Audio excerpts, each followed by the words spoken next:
Okay, அதாவது வந்து இண்டஸ்ட்ரியில வந்து எல்லாரும் பார்த்து பொறாமப்படுற ஒரே ஒரு பிரதர்ஸ் சொல்லலாம் நம்ம. எங்க பிரபலம் பிரேம்ஜியை சொல்லுவாங்க. ஏன்னா அவர் படத்துல கதை இருக்கோ இல்லையோ பிரேம்ஜி வந்துகிட்டே இருப்பாரு விபி சார் படத்துல. அந்த வரிசையில இந்த இண்டஸ்ட்ரியில எல்லாருமே ஆக்சுவலா பார்த்து சந்தோஷப்படக்கூடிய ஒரு பிரதர்ஸா நம்ம பார்க்க போற விஷ்ணு விஷால் சார் அண்ட் ருதா அவங்க 2 பேரும் இருந்துட்டு இருக்காங்க. உங்களை இந்த மேடைக்கு கொண்டு வந்து அந்த நபரை வந்து கீழே வந்து நம்ம மேல கண்டிப்பா கூப்பிட்டு தானே ஆகணும்.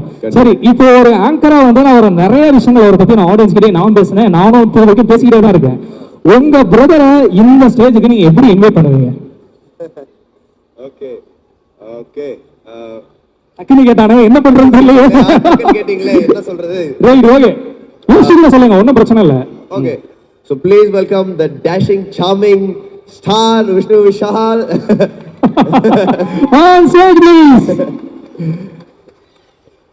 விஷ்ணு சார், ஆக்சுவலா வந்து எனக்கு தெரியும் பொதுவாக வந்து பிரதர்ஸ்குள்ள யாருமே ஒருத்தர் காம்ப்ளிமெண்ட் பண்ணிக்கிறது இல்ல, புகழ்றது இல்ல, ஐ லவ் யூ அப்படிங்கிற விஷயம் கூட நம்ம யாருமே சொல்றது இல்ல. ஸ்டேஜ்ல கூப்பிட்டேன் அப்படிங்கிறதுக்காக இந்த பிட்டா இல்லைன்னா வந்து அப்பப்போ அந்த மாதிரிலாம் சொல்லுவாங்க. ஆக்சுவலா ருத்ராவுக்கு எனக்கும் கிட்டத்தட்ட ஒரு 10 years டிஃபரன்ஸ் இருக்கு.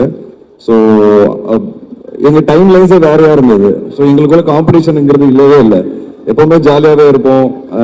ஒன்னா வீடியோ கேம் விளையாடுவோம் நிறைய. சின்ன வயசுல வீடியோ கேம்ல தோத்தானா வெறுப்பேற்றுவேன் அவனை. அப்படிதான் எங்களோட லைஃப் இருந்திருக்கு. அண்ட் கிரிக்கெட் வந்து அவனுக்கும் சின்ன வயசுல பிடிச்சது. ஸோ கிரிக்கெட் ஆடும்போதெல்லாம் வந்து சம்டைம்ஸ் கூட வருவான், மேட்ச் பார்ப்பான். தனி கிரவுண்ட்ல சேப்பாக்கில் ஆள் இல்லாத கிரவுண்ட்ல நாங்கள் ஆடிட்டு இருப்போம். ஸோ அந்த மாதிரி மேட்சஸ் நான் பார்த்துருக்கேன். ஸோ இப்படிதான் ஒரு ஜாலியான ஒரு வைப் தான் எங்களுக்குள்ள.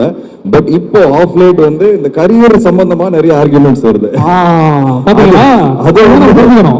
அது வந்து அந்த கரியருக்குள்ள வரும்போது தான் எங்களுக்குள்ள ஆர்குமெண்ட்ஸ் ஸ்டார்ட் ஆயிருக்கு. ஸோ பட் ஹெல்தி ஆர்குமெண்ட்ஸ் தான்.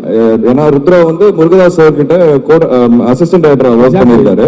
ஸோ அவனுக்கு அந்த கிரியேட்டிவ்ல கொஞ்சம் மைண்ட் நிறைய வேலை பார்க்குது. அதனால வந்து கிரியேட்டிவா நிறைய விஷயங்கள் இன்புட் கொடுப்பாரு. ஸோ அந்த விதத்துல தான் நாங்க சண்டை போட்டப்போ ஆர்கியூ பண்ணுவோம்.